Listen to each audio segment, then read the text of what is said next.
வியன்னமான ஜும்மா பள்ளிவாசலுடைய இமாம் மூலானா மௌலவி அல்லாஹில் M Jamal Mohammed Hussain பாக்கியவை அஞ்சலித்தவர்கள் சரியாக 10 நிமிடம் பேசுவார். அஸ்ஸலாமு அலைக்கும் வரஹ்மத்துல்லாஹி வபரகாத்துஹு. அல்ஹம்துலில்லாஹ் வஸ்ஸலாத்து வஸ்ஸலாமு அலா ரசூலில்லாஹி அம்மா பஅத். கணியத்திற்குரிய எல்லாம் அல்ல அல்லாஹ்வின் நல்லடியார்களே, பாசத்திற்குரிய இஸ்லாமிய பெரியோர்களே, தாய்மார்களே, மிகுந்த மரியாதைக்குரிய இஸ்லாமிய மார்க்க அறிஞர் பெருமக்களே, இறையில நிர்வாக பெருமக்களே, சிறப்பான ஒரு சபையிலே அல்லாஹ் நம்மை எல்லாம் ஒன்று சேர்த்து வைத்திருக்கின்றான். பாசத்திற்குரிய அருமையான தம்பி காதர் ஒலி அவர்கள் சொன்னதை போன்று சரியாக 10 நிமிடத்தில் என்னுடைய வார்த்தையை நிறைவு செய்வேன் என்ற நம்பிக்கையோடு ஒரு சில செய்திகளை மாத்திரம் உங்களோடு நான் பகிர்ந்து கொள்வதற்கு கடமைப்பட்டிருக்கின்றேன். கல்வி சங்கத்தினுடைய துவக்க விழா, 18ஆம் ஆண்டு துவக்க விழா. கல்வியை பொறுத்த மட்டிலும் இஸ்லாம் மார்க்கம்தான் கல்விக்கு முதலாக முக்கியத்துவம் கொடுத்தது என்பதை உலக பொதுமறையாம் அல் குர்ஆனும் நபிகள் நாயகம் ஸல்லல்லாஹு அலைஹி வஸல்லம் அவர்களின் வார்த்தைகளும் நமக்கு தெளிவாக சொல்லி காட்டுகிறது.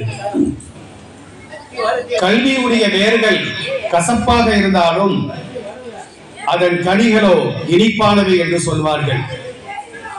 கற்றவன் வாழ்வு வெளிச்சமாக இருக்கும், கல்லாதவன் வாழ்வு அவன் சாகின்ற வரையிலும் இருளாகவே இருக்கும் என்று அறிஞர் பெருமக்கள் தெளிவாக சொல்லி காட்டுவார்கள்.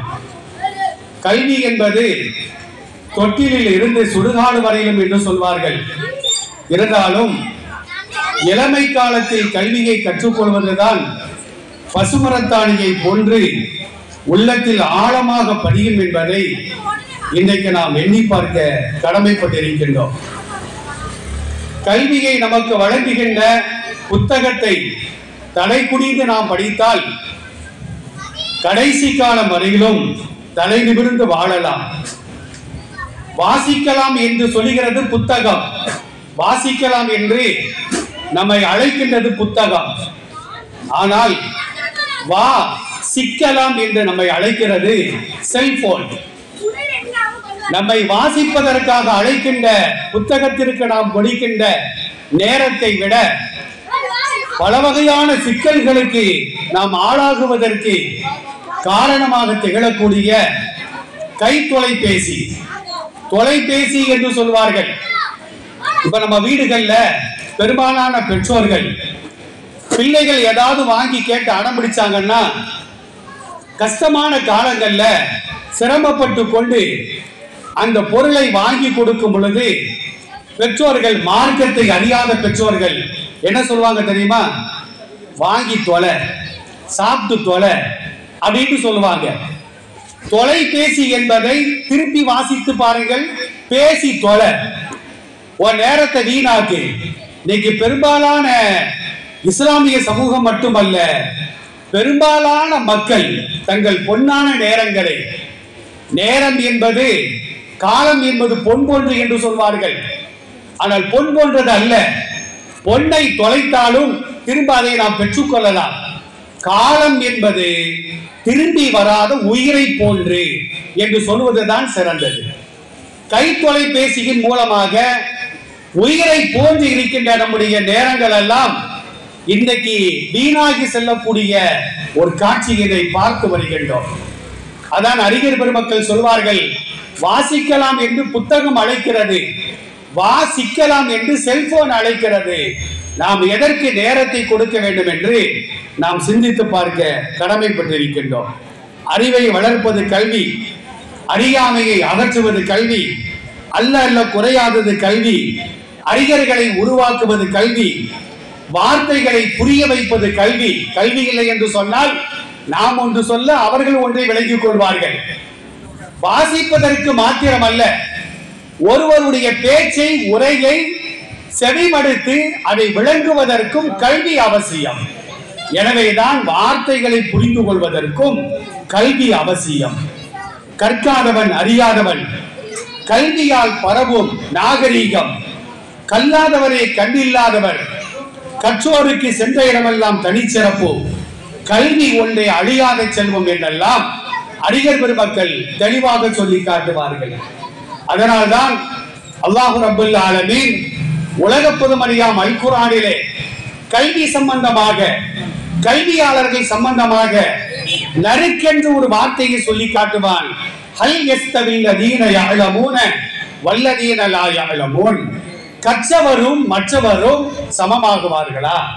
கற்றவரும் கல்லாதவர்களும் ஒருபோதும் சமமாக மாட்டார்கள்.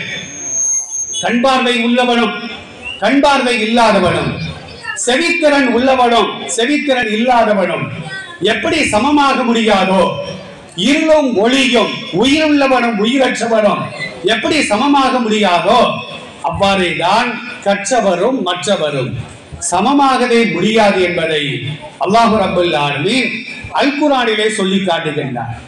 நபி ஸல்லல்லாஹு அலைஹி வஸல்லம் சொல்வார்கள், ஈயாக்கும் வல் ஹஸத ஃபஇன்னல் ஹஸத யௌகுலுல் ஹஸனாதி கமா தௌகுலுன் நாருல் ஹதப. நீங்கள் பொறாமை கொள்ளாதீர்கள். பொறாமை என்று சில பேர் சொல்லுவாங்க, பொறாமை என்று சொல்வார்கள்.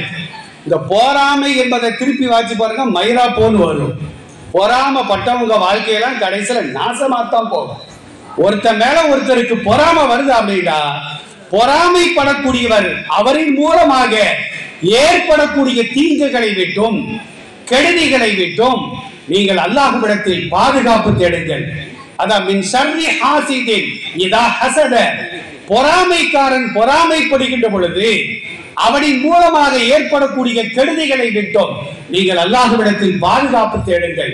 குல் அஊது பிரப்பின் நாஸ் அப்படிங்கிற அத்தியாயத்தில் அல்லாஹ் சொல்லி காட்டுகின்றார். அந்த பொறாமை இருக்கின்றது, நெருப்பில் தூக்கி விறகை போட்டுவிட்டால் அந்த விறகு சாம்பலாக ஆகிவிடும். அதுபோன்றுதான் ஒருவருடைய உள்ளத்தில் ஈமானும் பொறாமையும் ஒன்று சேரவே செய்யாது. ஒரு மூமியினுடைய உள்ளத்துல பொறாமை என்ற கெட்ட குணம் அது நுழையுமானால், எப்படி விறகை நெருப்பு எரித்து சாம்பலாக்கி விடுகிறதோ அதுபோன்று அந்த ஈமானை பொறாமை என்பது கரித்து இல்லாமல் ஆக்கிவிடும். ஒரு மனிதனுடைய உள்ளத்துல பொறாமையும் ஈமானும் ஒருபோதும் ஒன்று சேராது. ஒன்று இருட்டா இருக்கணும், இல்ல பகலா இருக்கணும், வெளிச்சமா இருக்கணும். இருளும் வெளிச்சமும் ஒன்று சேராது என்பதை போன்று ஈமானும் பொறாமையும் ஒன்று சேராது என்பதாக நபி ஸல்லல்லாஹு அலைஹி வஸல்லம் சொல்லி காட்டுவார்கள். உலகத்துல முதல் மரணம் அது இயற்கையான மரணம் அல்ல, அது படுகொலை தான். அந்த படுகொலைக்கு முக்கிய காரணம் என்ன? பொறாமை என்பதாக உலக பொதுமறையாம் அல் குர்ஆனிலே அல்லாஹ் சொல்லி காட்டுகின்றார். பொறாமைப்படக்கூடியவன் யாரின் மீது பொறாமைப்படுகின்றானோ அவருடைய வளர்ச்சியை பொறுத்து கொள்ளாமல் அவர் மீது அவதூறுகளை சுமத்துவான், பொய் குற்றச்சாட்டுகளை சுமத்துவான். கடைசியில ஒண்ணு பருப்பு வேகலைனா போட்டு தள்ளுவான், கொலை செய்வான். இன்றைக்கு உலகத்தை பார்த்து வருகின்றோம். எனவேதான் ஒவ்வொரு இஸ்லாமியர்களும் இரவு நேரங்கள்ல படிக்கின்ற பொழுது, தூயல் கொள்கின்ற பொழுது குல் அஊது பிரப்பில் ஃபலக், குல் அஊது பிரப்பின் நாஸ் அத்தியாயங்களை ஓதிக்கொண்டு குழந்தைகளுக்கும் அதை கற்றுக் கொடுக்க வேண்டும் என்பதாக நபிகள் நாயகம் ஸல்லல்லாஹு அலைஹி வஸல்லம் சொல்வார்கள். பொறாமை கூடாது என்று சொன்ன ரசூலுல்லாஹ் ரெண்டு விஷயத்துல நீங்க பொறாமைப்படுங்கள் என்று சொன்னார்கள்.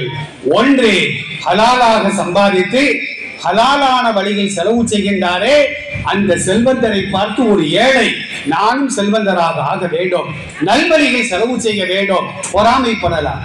இரண்டாவது, மார்க்க ஞானம் உலக கல்வியை கற்றுக்கொண்டு கல்லாதவர்களுக்கு கற்றுக் கொடுக்கின்றாரே அந்த அறிஞரை பார்த்து கல்வி ஞானம் இல்லாதவர் பொறாமைப்பட வேண்டும். நபிகள் நாயகம் ஸல்லல்லாஹு அலைஹி வஸல்லம் சொல்கிறார்கள், எல்லாம் அல்ல இறைவன் உலக கல்வியோடு மார்க்க கல்வியையும் கற்றுக்கொள்ள நன்மக்களாக என்னையும் உங்களையும் நம் குடும்பத்தார்களையும் வருங்கால நம்முடைய சந்ததிகளையும் அல்லாஹ் ஆக்கியல் புரிவானாக. வாய்ப்புக்கு நன்றி. அஸ்ஸலாமு அலைக்கும் வரஹ்மத்துல்லாஹ். நான் 1/2 நிமிஷம் இருக்கு.